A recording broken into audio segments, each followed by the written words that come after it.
The Sinai Medical Foundation Oral History Project is being conducted by the Leonard N. Simons Jewish Community Archives. My name is Michael Burke, and today's date is October 16th, 2023. I am interviewing Dr. Marty Levinson.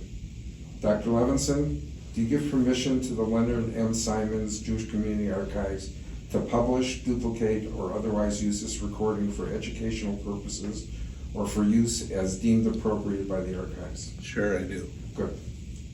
So let's start with a little history. Okay.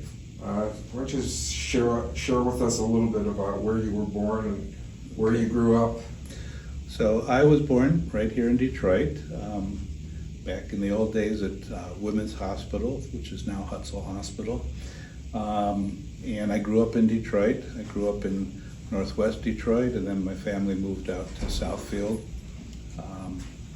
Typical story for Jewish families. And I went to medical school at Wayne. I went to undergrad at Wayne and med school at Wayne. And then I did a pediatrics residency. And that I did, I spent the first year in a program in Cincinnati, and then I actually switched programs to one in Indianapolis, and I finished my training there.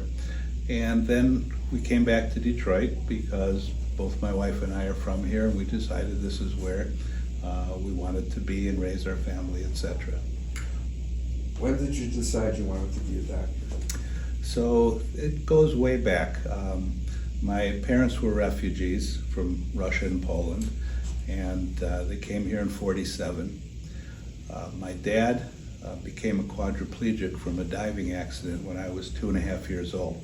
So I spent a lot of my childhood going back and forth to hospitals, doctors' offices, etc.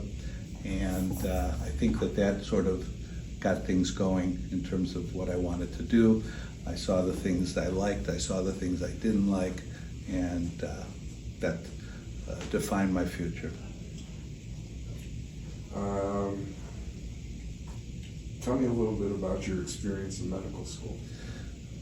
Typical experience. It was hell. It was a lot of work, but somehow got through it. You know, it feels like 100 years ago, so somehow we managed, and we moved on. Were you married at the time that you went to So I medical got school? married between my first and second year of medical school. How'd you meet her?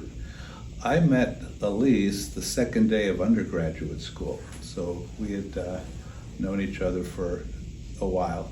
And then we got married, and she was in graduate school in social work, and I was in medical school, and we worked our way through it. So tell me, I'm going to maybe ask this question more than once, but I'm curious the impact of being Jewish had in terms of your work at the medical school and going through. Did you experience any issues related to your Jewishness? Not really during medical school. I mean, at that time already, a fairly high percentage of our class happened to be Jewish. So no, I did not have an impact, although the '73 war in Israel did. At one point I actually met with the dean of students to ask what might happen if I decided I needed to leave and volunteer to be in Israel. Would they hold a place for me, etc. And they were actually pretty cooperative, but it never came to that because things finally settled down there. So let's talk about your residency. You came back here and you went. And, did you apply to other hospitals for residency? And did your Jewishness have any impact on that? So I applied to a number of hospitals all around the country. At that time, I just felt like I wanted to get out of town. It was something that my wife and I thought we should do for a time, even though we knew that we were planning to come back eventually. I don't think that my Jewish background had much to do with it, although I was a clearly unique person in my first year program in Cincinnati. Many of the staff in my hospital had never met a Jew before. Mm-hmm. So I felt a responsibility to try to be a good ambassador, and actually made a lot of close friends from that hospital. Still? Yes. Interesting. Talk a little bit about your residency and the experience. And, Residency is a difficult time. In those days, Having a son who's a resident right now, I see the differences. They've made it much more livable than it used to be. We spent every third night in the hospital and worked 36-hour shifts, which was ridiculous and unsafe, but that was the standard back in those days. But again, we muddled through it. I got well trained so that when I started in practice, I was able to hit the ground running and feel comfortable practicing general pediatrics at the time. So what led you to pediatrics? It's just something that when I went through med school, I realized that I enjoyed that aspect more than any of the other fields that I looked at. Third year of medical school is sort of a time to figure out not only what you like, but also what you don't want to do. So it was just a natural for me. It was a fit, and it was a good fit because I'm still in practice full time. And luckily, I still love what I do, so it makes it easy to go to work. What are the highlights of working in pediatrics? What are the things that challenge you the most? Well, the challenging is the parents, not the kids. But you know, one of the things about being a general pediatrician is that we deal with a lot of complex kids, and there is a role for the general pediatrician. Obviously, there's a role for all the specialists, and you need that specialty expertise, but you also need a quarterback who can keep everybody on the same page. And I think a lot of doctors find it's easier to just shunt them to the specialists and not be involved, but that's just not my style. And the reality of it is I have 4 sons, and my oldest son is cognitively impaired and physically impaired, and because of that I've developed an expertise in helping families with kids with neurodiverse diagnoses. So based on that and essentially word of mouth, I have a very high percentage of my practice of kids who have special needs of various kinds, and I'm very comfortable with that. So just give me an example of some of the special Well, needs that you. A lot of that it you is have going to deal be with. kids in the autism spectrum, but kids of all kinds of, ADHD is something I see every day in my office, and some pretty complicated kids, and even within my son's diagnosis, it's called Williams syndrome. I've developed expertise in this so that I get consulted from all over the country and sometimes even all over the world about management of kids with Williams syndrome. So it's a very satisfying part of my career is to have that level of expertise that I can be the one that they call when they run into problems. Let me just, it's not on the, Yeah. but just out of curiosity, if it wasn't pediatrics, what would have been your second choice? There was no second choice. I had looked into some pediatric specialties. I actually had an interest in specializing in pediatric diabetology at one point, that was related to a particular doctor that I worked with in Indiana that I really liked, but I decided that I liked a little of everything, so I didn't want to pigeonhole myself into one specific field like that. Okay. So how did you get to Sinai? Okay, my first experience with Sinai was actually literally 48 years ago. It was my 3rd year of medical school, and I did a rotation in OB-GYN, and it happened to be in October of '75. So at that time, I was going through the 3rd year rotations and just learning what I liked and what I didn't like, and I got to meet an amazing group of physicians and interns and residents that I developed a nice relationship with, and then when I came back to town in pediatrics, all those people who were residents were now already early attending obstetricians and gynecologists, so I had a sort of relationship base. So even I go back to that residency or that medical school experience. I took care of one lady who had been recently diagnosed with ovarian cancer. David Lipschutz was her doctor, and I scrubbed in on that surgery. I became friendly with the family over time, and their daughter, who's actually my age, still cuts my hair to this day, 48 years later. So, And you still have hair? yeah, lucky. I thank my mom for that one. You develop relationships that sometimes are long-lasting. But then when I moved back to town in 1980, I started a new practice in pediatrics. And starting a new practice, it takes time to get going. So really, the way I made ends meet was by working in the NICU, the neonatal ICU, at Sinai. And I was really sort of an extension of my residency. I was doing 7, 8 nights a month in the hospital. And while it wasn't by design, it turned out that was really how I got my practice built up, because I got to know all these excellent OB-GYN doctors, and they got to know me, and I started getting referrals. As a matter of fact, my first patient in practice, Alan Emery, Allah Shalom, wonderful guy, introduced me to a couple that was expecting triplets, and she was on bed rest at the hospital. So every night I worked at the hospital, I'd pop in and see them. We established a relationship, and then of course I offered to come in when they delivered, and of course it was in the middle of the night, and they delivered the babies at 31 weeks, I think. And then the nurse asked them, well, who's your pediatrician going to be? And the mom looked at me and said, well, and at that time my office wasn't even open yet. It was still being built. But I realized the kids were going to spend a couple months in the hospital. I said, how do I pass up the chance of starting a practice with a set of triplets? Yeah. So I said yes. I went back home. I pulled out the yellow pages, tells you how long ago this was. I hired an answering service over the yellow pages because now I had to be available.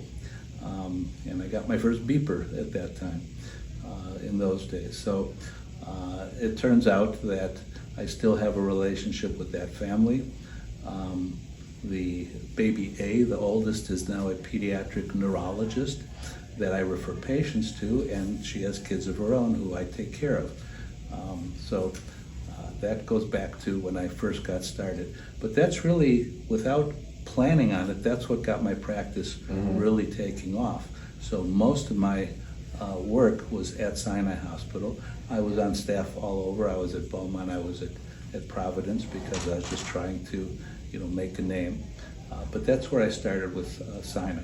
So in 1980, when I first started, I knew the history of Sinai. Somehow my parents told me the story about how Sinai was established because Jewish doctors didn't have a place to practice. And I was blown away that in my lifetime, Jewish doctors could not get on staff at hospitals. It was just unrealistic to me, yet that was reality. So I always had a sense of the history of Sinai Hospital from the Jewish background of it. You didn't have any problems at your career stage going to other hospitals? No, because in 1980 already that was not an issue, yes.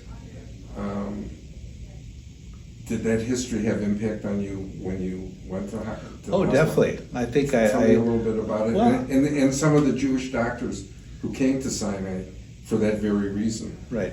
Well, I always appreciated the historical reason for it, and it made me respectful of what Sinai Hospital means to a community. So back in those days, there were a lot of Jewish doctors, obviously, at Sinai Hospital, so I really got to interact with some amazing people. And at that time, Sinai Hospital actually did have pediatric beds. Most people don't know this, okay? There were, I think, 8 pediatric beds that were licensed as pediatric beds, and by the time I started practice, they really weren't in use, because pediatricians, when we hospitalize a child who's sick enough to need to be in the hospital, it usually means that you have to be ready for problems, and you need subspecialists, and you need a potential intensive care unit for kids, and Sinai never touted having that. So some doctors in the 60s and 70s would admit some mild cases. My argument was always that you never know that a mild case is going to stay mild. So as a rule, it was not a pediatric hospital. Now in 1980, I was 28 years old. In my view, Sinai Hospital was a place where your parents went when they needed hospital, and it's where young people went, people my age, to have babies. Because most of our friends who were in the process of starting families would choose gynecologists, obstetricians who were at Sinai and would deliver at Sinai. And we had what was called a level 2 nursery, which means we could take care of sick babies, but not the sickest of babies. And actually in those days, early on, we would refer those babies down the road to Grace, where they had a higher level. As the OB-GYN department developed as an outstanding department citywide, and everybody knew that, it was decided that we need to beef up our services so that babies can stay in the hospital where their moms deliver. So we recruited people, we got neonatologists involved, and then we bumped it up to what's called a level 3 nursery. So what did you have to do to get it from level 2 to level 3? What did you have to implement at the hospital? Well, they had to hire appropriate people. You had to have neonatologists available 24/7. You had to have trained nurses that were extra trained. I wasn't involved yet in that administratively. I was just a moonlighter in the NICU, and I was an attending pediatrician there. But over time, when they opened up the new Women's Center, which was, I think, maybe 83, at that time they knew that they needed to have a higher level of nursery. So it was all established at the same time in the process. Then in 1985, I was asked to take a position that they created as a position they called Associate Chairman of Pediatrics. And the real purpose of that was to be a liaison between the neonatology department and the OB department. Historically, neonatologists and obstetricians don't always see eye to eye on things, so I was sort of the liaison to try to smooth over issues when there were issues. And then a year later, they decided to create the position for me to move on from associate to chairman of the department. So it's interesting that I was chairman of Department of Pediatrics that really did not utilize pediatric care, but was a newborn service. So it was an administrative position, a part-time position. I kept working in my practice, but I devoted time at the hospital and got involved administratively. And I did that for 9 years. During that time, I had the real pleasure of every Friday morning meeting with all the department chairmen. And I, of course, was the new guy. I was the youngest of the group. And to their credit, they all treated me as an equal, even though, looking back, I really wasn't.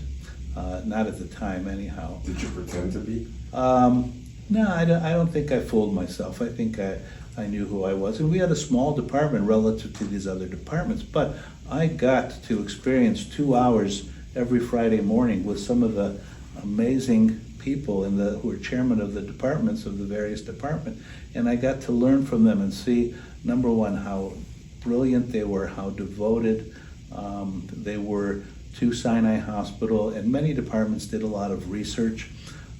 We did a teeny bit of research in our department, but that's not what we were known for.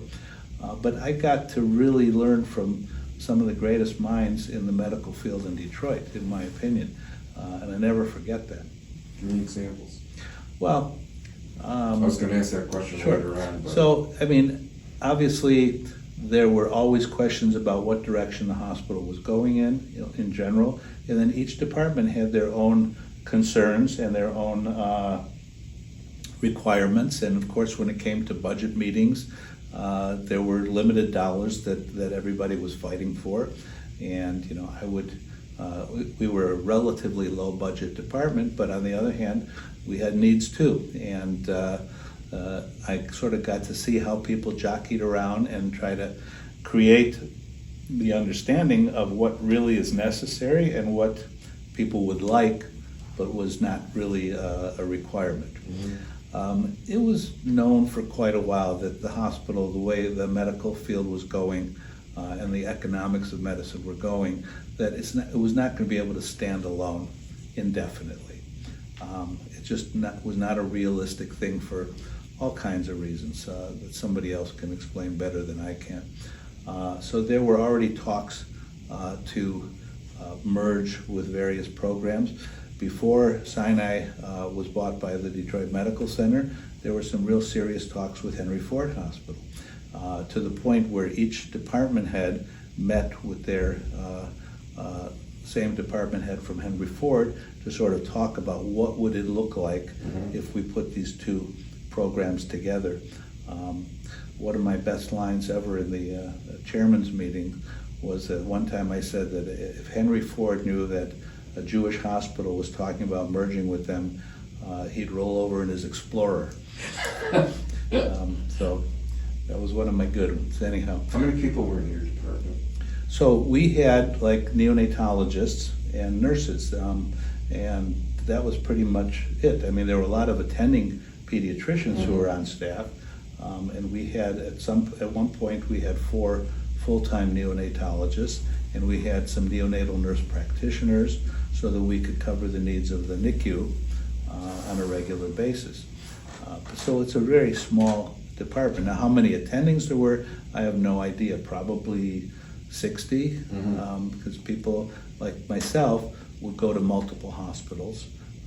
We'd go where the referrals were. So how would that compare to, say, Ford Hospital in terms of size and scope? So Ford Hospital was obviously a bigger program, and they had an inpatient pediatrics program. So it was not going to be an equal merger of two departments. The NICUs were very similar, but also Ford was a totally different program because they did not have outside attending physicians.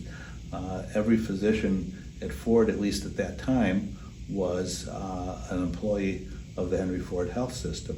So it was a totally different scenario, and I don't know what reason the talks fell apart, but eventually they did fall apart.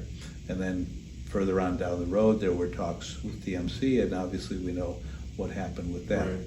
I pulled out as chairman before Sinai was sold, because my own private practice, we actually sold it to the DMC a year before, and that's exactly, so I couldn't stay on, even though I knew that the writing on the wall was that the same thing would happen, but that worked out okay. So for 5 years, I was actually an employee of the DMC, and then luckily, at the end of that 5-year contract, we were able to keep our practice intact, buy it back, and now we have an independent practice, and we're up to 15 doctors in the practice that we're at right now. So it sounds to me like you had an important role in the development of the NCIU. So I want you to maybe share a little bit. I'm interested, I have a couple of questions, but unrelated questions, but I'll get to the second one in a second. But I'm interested in the role you played in getting the program from a level 2 to a level 3. So, it would be nice to say that I did that, but I didn't do that. That was something that was already in the process of happening when I took on the role as chairman of the department.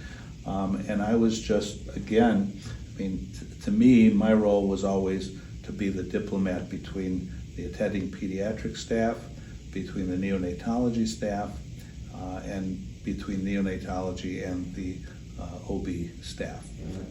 So, I don't want to overstate my role, because it was a useful position to have somebody that could seem to get along with everybody, because that's not always the case in politics, in hospitals, etc. But it would have happened without me as well. Maybe. Sorry. Yes, it would have. Just a question of curiosity. We talk about why Sinai was created. Yeah. So I'm sort of interested in how many non-Jewish doctors were at Sinai, and what the interaction and the relationship and the dynamics were between non-Jewish doctors and Jewish doctors, if any. Yeah. So there were some departments that were headed by non-Jewish doctors, although the vast majority were Jewish, sort of fitting in with the, I think, original mission statement of Sinai Hospital. But I never appreciated a problem that was based on Jewish and non-Jewish doctors interacting, as well as staff. Obviously, a lot of the staff was not Jewish, But I think everybody was respectful that we were a Jewish hospital, and we therefore had services. I mean, in the Orthodox community, I don't know how readily available kosher meals were in all the hospitals, but obviously we had our own mashgiach for the kitchen, and we met the needs of the Jewish community. But there was no conflict between Jewish and non-Jewish doctors. Hey, I wasn't Yeah. anticipating there was a conflict, Sure. but I was just wondering whether or not there was a quote-unquote a difference.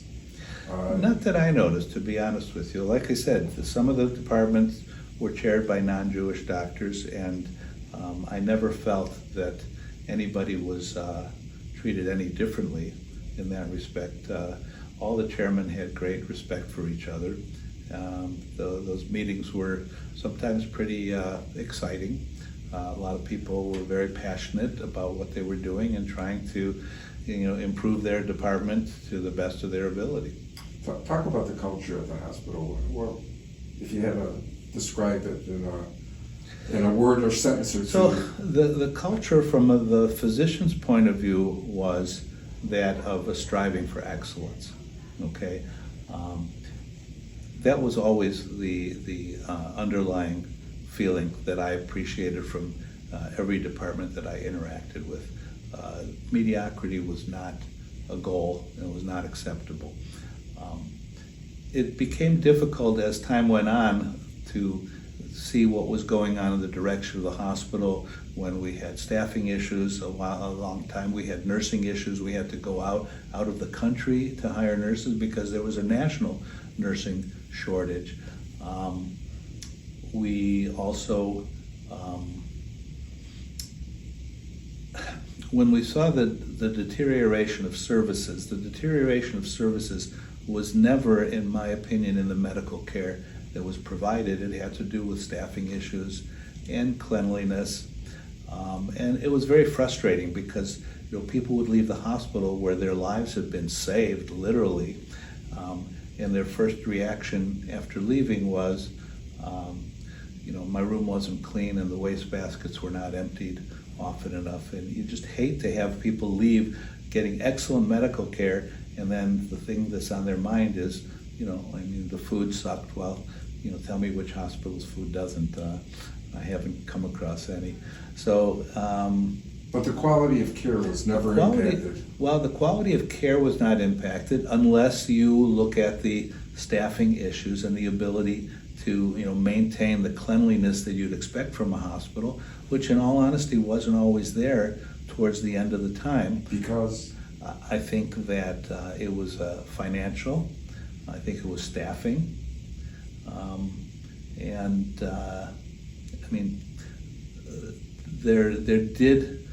I did notice a change in terms of the attitude of the staff, that I think because they were as overworked as they were, because if staffing goes down but patient load doesn't, then people are overworked, and eventually it showed in their work. So let's talk about the culture of the hospital. Was there, over the years that you were there, was there a change in the culture? Was there departures from the hospital by nurses and doctors because of the apparent issues that you talked about previously? Cleanliness, not enough staff, et cetera, et cetera. I'm interested in your take on that, right? So thinking back, I'm not sure that I can quantify that there were actual changes. Obviously people left and people came. New departments were opened up. At one point when I started there was no family practice department, and then a decision was made to actually create a family practice department, again looking for a source of patients to come to the hospital. I don't know of any huge departures that stand out. There was always turnover of staff, and like I said, sometimes staffing was a major issue, and when staffing is a major issue, then the care that the patients perceive is also going to be an issue. But I don't know that was unique to Sinai Hospital. I think that it continues to be an ongoing issue. I still, while my practice no longer does hospital care. So we're strictly an outpatient pediatric office now.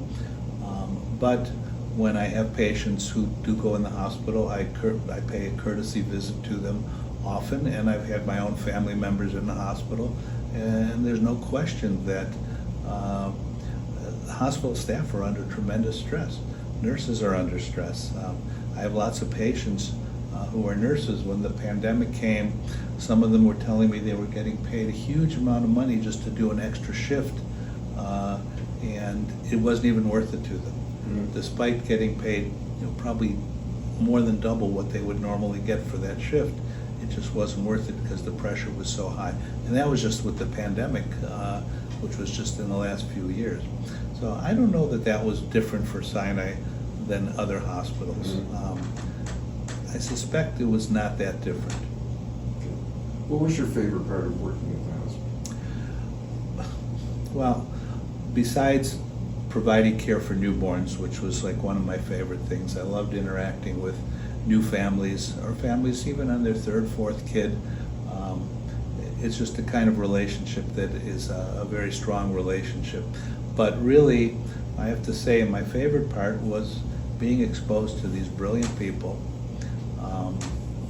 the various chairmen of the departments, and especially a lot of the OB staff that just amazed me in terms of their commitment, in terms of their intelligence, in terms of what they provided to the hospital. I mean, to me, even though we were a small department, we were sort of an offshoot of the OB-GYN department because they needed to have us in order to get patients from all kinds of walks of life. And that was it too. I mean, this was not strictly a Jewish hospital from a patient point of view. I mean, a lot of Jewish families had their babies, but there's a tremendous diversity, and they had their own clinic that they had inner city patients, and so we saw all kinds of patients. So probably my favorite thing is that that's what got my practice going, I have to say. And your least favorite thing? Just seeing the downfall that we described before of having patients leave the hospital with great medical care and yet a bad taste in their mouth about the experience they had. That was very frustrating.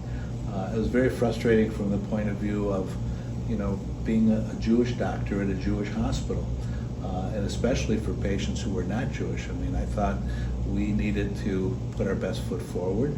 We tried all the time, but it became difficult. And again, the decision to sell the hospital was a frustrating one, but a necessary one. How'd you find out that the hospital was thinking about selling? Oh, well, at that point, even while I was still chairman, there were discussions about it, and you could see the writing on the wall. But I have to tell you, the first time I drove by, I was coming home from the airport and there was traffic on Southfield Expressway, and I got off and I went across Outer Drive, and I had not known that the building itself had been raised. And when I drove by and just looked to the side, I literally pulled over my car and had to stop and just take some real deep breaths. It was so sad to see the actual bricks and mortar gone. Now, we continue to see patients at, quote, Sinai Grace and Sinai Huron Valley Sinai, but it's still not the same thing. Not the same. Yeah. Were you sad? That the hospital was sold? I was sad, but I knew that it had to happen. So, yeah, I'm a realist from that point of view. Did you feel, this isn't a question, that did you feel that the community supported the needs of Sinai to remain excellent?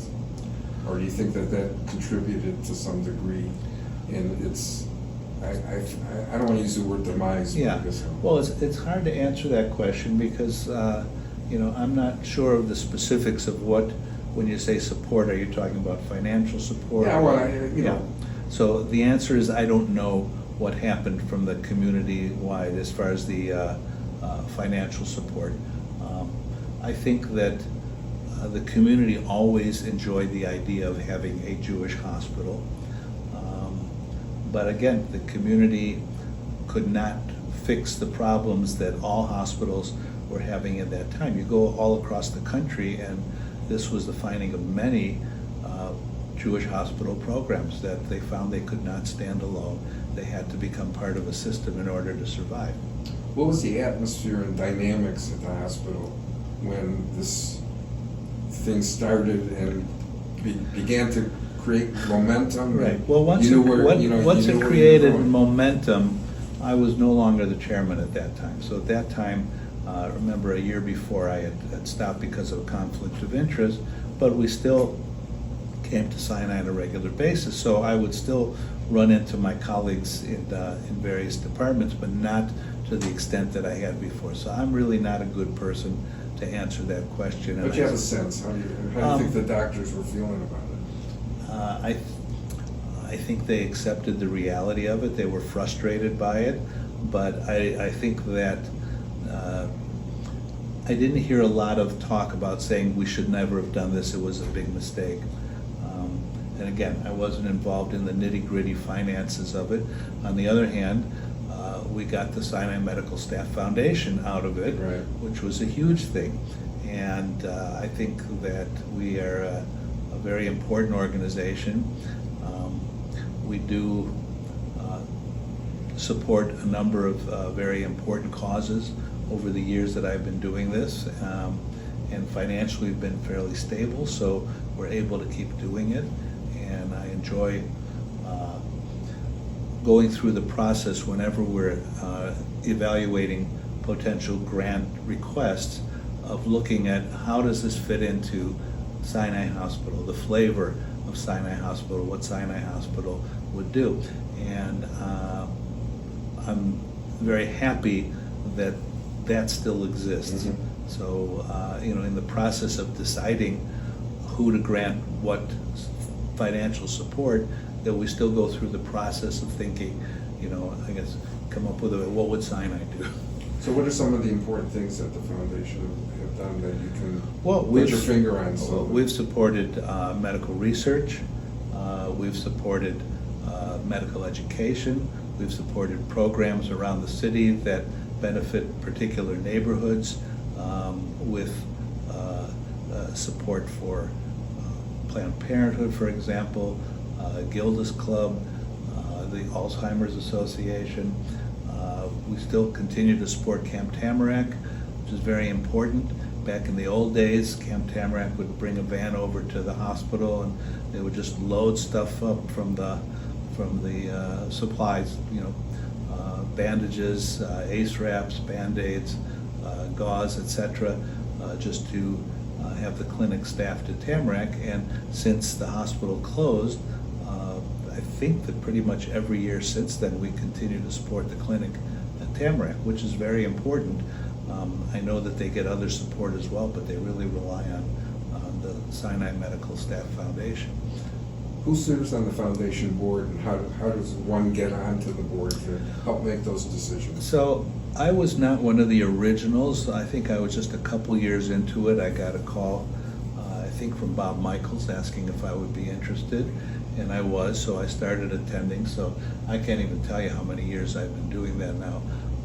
But pretty much everybody on the board is someone that has a connection to Sinai Hospital. They're not all doctors. We had a nursing person, we have psychologists, and we are sort of, we keep looking for young blood, because we're all getting older. I'm still one of the younger ones, and yet we're still getting older. So we want to keep the spirit of Sinai Hospital alive.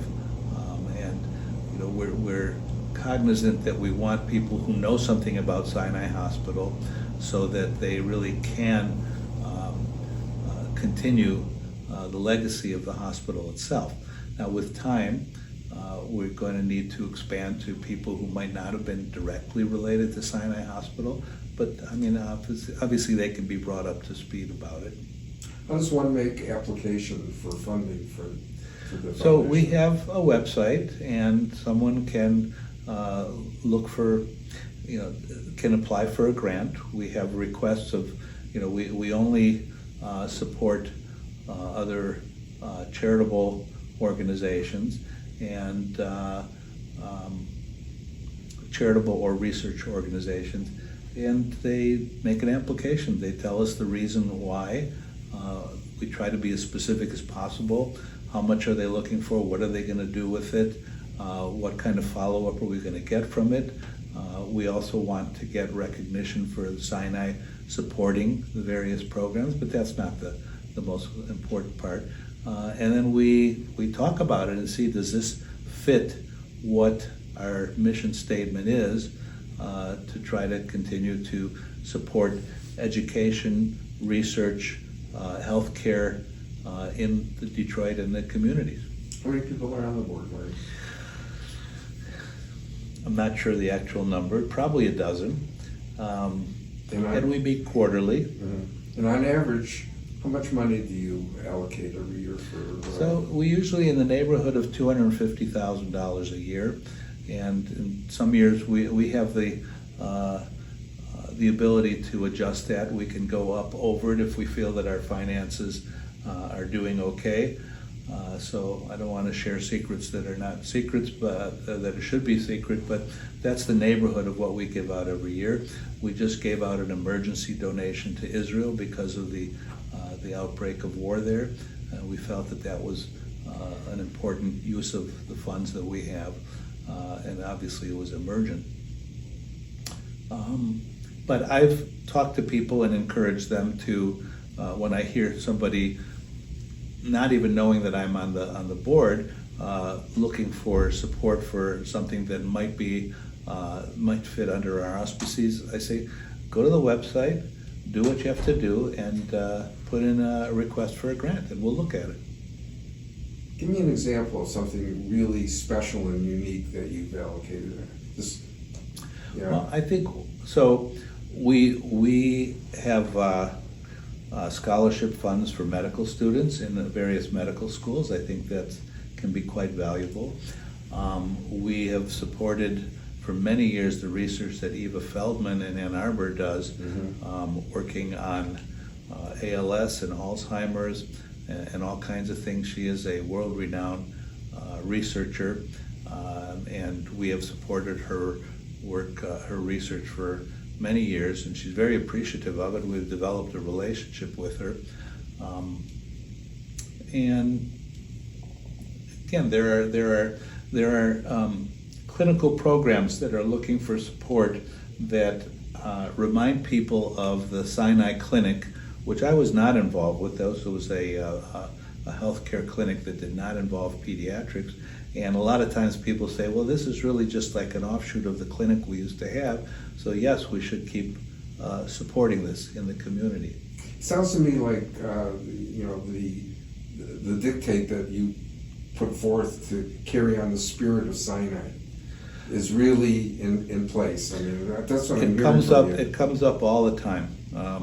Every time we do our initial evaluation of a grant request, we go through the process of saying, does this fit what Sinai medical staff was all about and why the foundation was developed, or not? And sometimes we have requests that are reasonable requests, but they really don't meet the standards that we've set. So we just say, okay, this does not meet our standards, this is why, and we'll let people know that. And perhaps if they change what they're doing down the road, that they could reapply. And you can ask them to, some people redraft their proposals. Absolutely, to try to and meet yeah, and we have criteria that we want them to supply us that allows us to make a good decision about whether this kind of grant meets our standards. Yeah. Just a couple more questions. Yeah. I asked the question earlier, but who are the doctors or people who were most influential in creating and crafting your career as a physician? It's pretty straightforward. I have to. You can even name your wife. Yeah. Well, I have to go back to my parents. Okay. My parents were refugees. My dad spent 18 months in a labor camp in Siberia. He was the only survivor from his family, who the rest perished at Auschwitz, and came here, made a life, and then became a quadriplegic in the early 1950s, which was not a good time to be a quadriplegic, as if there's any good time. Somehow survived 34 years as a quadriplegic, established a business, put all his sons through school, including graduate school. My mother also worked in the family business in Oak Park, and back in the 50s, she was encouraged to leave my father in that condition and have him just institutionalized, and she never did, and she stayed by his side. And how they had the ability to do that, that was an ethic that I think got passed down to me, and that was clearly the most influential thing. And then, to be honest with you, I look at my son now, my son Josh, who has the special needs, and I see what he has to deal with from a daily basis, and all the medical issues that he's dealt with and continues to deal with, and how he somehow manages to get through it.